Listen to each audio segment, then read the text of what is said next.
we go on a Wednesday, live in Los Angeles. This is The Herd. Wherever you may be and however you may be listening, we're on Fox Sports Radio and FS1. 1 hour from now, Joel Klatt will yell at me about college football. 30 minutes from now, Nick Wright will yell at me about everything. It is great to have you in. Joy Taylor is joining me today. They're still celebrating in Los Angeles, home of the world champion Los Angeles Lakers. And feel it in the air here. It's a winner's town. It was a Hollywood season, so they deserve it. And now LeBron's gloating. We'll get to that in a bit. Yeah. He's in gloating stage, and I'm here for it. Let me start with this.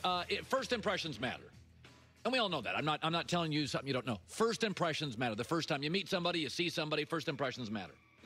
So what is the difference between Baltimore, the Ravens? We all love them. Everybody loves the Ravens. Everybody's in on the Ravens, me included. What's the difference between them and the Tennessee Titans, who we all kind of roll our eyes and dismiss? They both have a good head coach. They both live and die with the running game. The pass rush for both is meh. So it must be the quarterback. That is the big difference. It's Lamar is amazing, and Tannehill's kind of a stiff. Okay, so first impressions matter. Our first impression of Ryan Tannehill is Miami, so-so, 500, 8-8. Our first impression of Lamar is, oh, my God, he's faster than Michael Vick. Oh, my God. Let's go to their last 17 games, because Ryan Tannehill's only been a starter for 17 games in Tennessee with this staff. Oh, my. It's the same quarterback. Tannehill actually has a little better TD to interception ratio. More passing yards, higher completion percentage, better pass rate.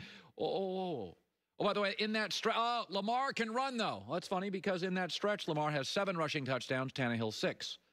And oh, by the way, they played in a playoff game in Baltimore when they actually had crowds in the NFL, and Ryan Tannehill won and outplayed him. Now, I'm not in any way saying Ryan Tannehill is Lamar Jackson, but first impressions kind of matter, right? And our impression of Tennessee for years has been 9-7, 9-7, 9-7, and then you combine that with Ryan Tannehill first impression, and it's like, well, he's kind of an 8-8 guy. No. With this team and this coach and Derrick Henry and this support system and that offensive coordinator is really good. No, Ryan Tannehill, he's a top 12 quarterback in the league, as is Lamar Jackson. Ryan Tannehill is not some pocket stiff who can't run. He had 42 rushing yards last night on 4 rushes and a touchdown. And Lamar Jackson, similarly, is not just some guy that runs around and can't pass. But if you look at the numbers last night against Sean McDermott, one of the best defensive minds in the NFL, 130 passer rating, 21 of 28, 3 touchdowns, no picks, and he was mobile. Tennessee has been so 9-7 and so boring for so long, the Marcus Mariota years, we've just come to expect they're a little better than average. And Ryan Tannehill in Miami is kind of average. No, we need to reboot this because we all love Baltimore, me included, and we all dismiss Tennessee, and we all love Lamar, and we all dismiss Ryan Tannehill. I'm talking about me. Maybe we need to reboot this. Maybe they're the same. Running games, quarterbacks that can move and throw, very good coordinators.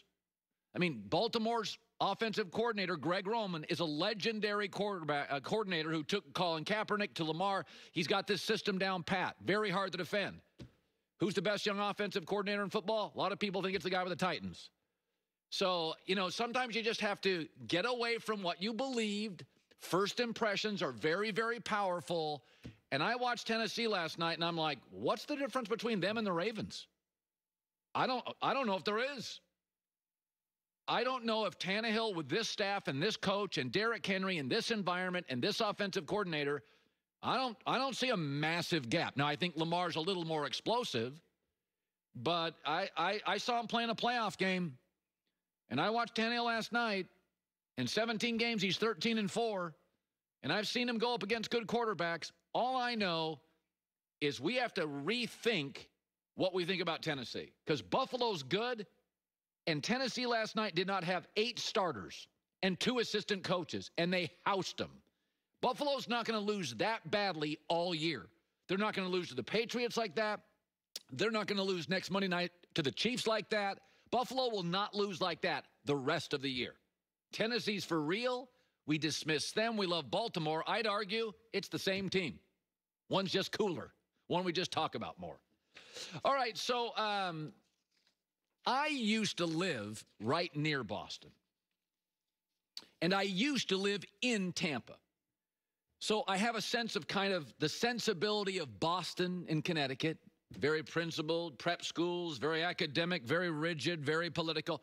And I lived in Tampa for a couple years. Tampa's loose and Ybor City and fun and cocktails early. Pate had the most strip clubs per capita in America when I was there. Whatevs. It also has lightning. But my concern when Tom Brady went from Boston to Tampa, Joy is my witness, was not about changing wide receivers. It was not about changing addresses. It was not about changing coordinators. It was about the sensibility.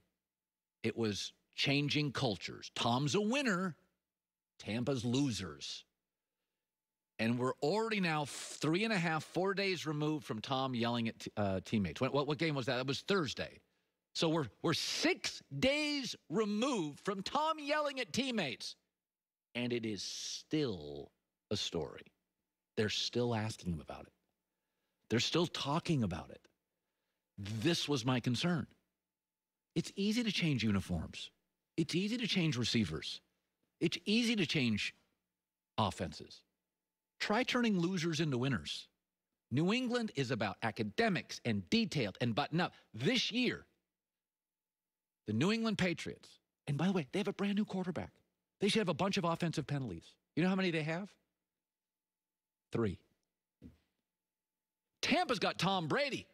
Jameis Winston's no longer there. They will clean it up. You know how many offensive penalties they have? 8 times that, 25. The standards are different. And Tom's trying to change the standards. Bruce Arians was asked yesterday again about Brady yelling. Just be yourself. I don't have any problem with it. At least I don't have to go back there and cuss them out. They've already got the air full by the time I get over there. So Tom's got to be Tom. I'm not going to ask him to be somebody different. He does a good job of patting him on the back, too. He might explode, but he's going to go down there and pat him on the back and get him going. Yeah, they don't remember that. They remember this video. And it's amazing how much flack Brady's taken over this. Folks, Michael Jordan went to the Wizards. He was easily their best player.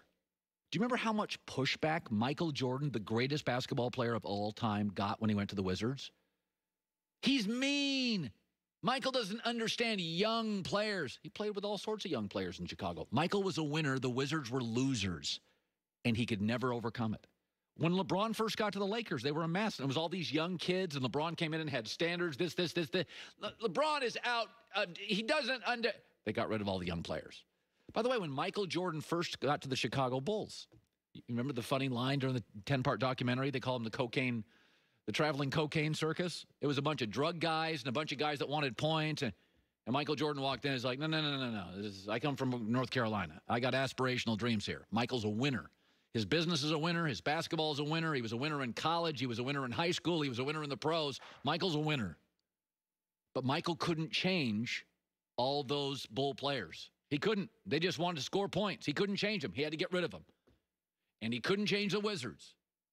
And LeBron, he couldn't change those early Laker players. He had to get them shipped off. This has always been my number one concern with Brady. He'll figure out the wide receiver. He and Mike Evans already get along great. He'll figure out Leonard Fournette. He'll figure out the rookie right tackle. He'll figure out Todd Bowles in the defense. He'll figure out Bruce Arians. They have 25 penalties. New England, they have a new quarterback too. Cam Newton had about 4 practices, 3 offensive penalties. Changing cultures is hard. Being content is the enemy of great. And Tampa's always been sort of pretty good draft. 9-7, 8-8. Penalty, a 9-penalty game. 9 penalty games in New England, they just don't happen. If they do, they don't happen the next week. So I think it's really interesting that we are now almost a week removed from a 10-second Tom Brady outburst. And we're still talking about it. He had those all the time in New England. He had 2 of those last year in New England. We didn't talk about it. Because the standards in New England, Boston, that region are higher for football and sports. The Celtics win, the Bruins can win, the Red Sox have won, the Patriots have won. The culture of Boston is you shout, you scream, you get it right, you yell, you win. And it's understood, it's part of the fabric of success. In Tampa, Tom barks at an offensive lineman. 6 days later, Tom, what did you make of Tom yelling at people? That's how you get crap done in sports. Games are live. You can't sit down and put your arm around. Let's have a long talk with Dad. You got to be on the field in 9 seconds. Bark. Let's go. Get it done. Get it corrected. I want that. This is what happens in sports. Michael yelled. The late Kobe yelled. Charles Barkley yelled. Steve Kerr has yelled. Kevin Durant's yelled. Brady's yelled. Peyton Manning's yelled. And Patrick Mahomes hasn't yelled yet, but he will in the next 10 years. Good stuff. Still whining about that in Tampa. Poor Tommy yelled at somebody. Coming up next, outside of LeBron, where you land in sports matters.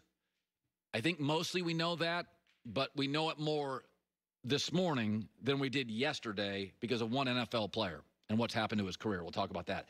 When it comes to scoring great hires for your business, you may be up against some obstacles like, applications. You don't have the budget. You don't have the head count. That's 2020 in a nutshell. Plus, you're trying to ensure workplace safety in 2020. Well, you need ZipRecruiter on your team. Doesn't matter what the industry is. Healthcare, manufacturing, business services. ZipRecruiter makes everything a little faster and a little easier, lubricates everything. And now try it for free, ZipRecruiter.com/hurt. If you post a job on ZipRecruiter, you're looking for a job, you go to ZipRecruiter, you post your job. It'll get sent out to over 100 of the top job sites in America. That's why 4 out of 5 employers say they find a match. They find a candidate. They find an employee. 4 to 5 employers say this within the first day. Smartest way to hire. Try it for free. ZipRecruiter.com/herd. ZipRecruiter.com/HERD. Powerful matching technology. You're looking for work, they'll find it. You're looking for an employee, they'll find it. ZipRecruiter.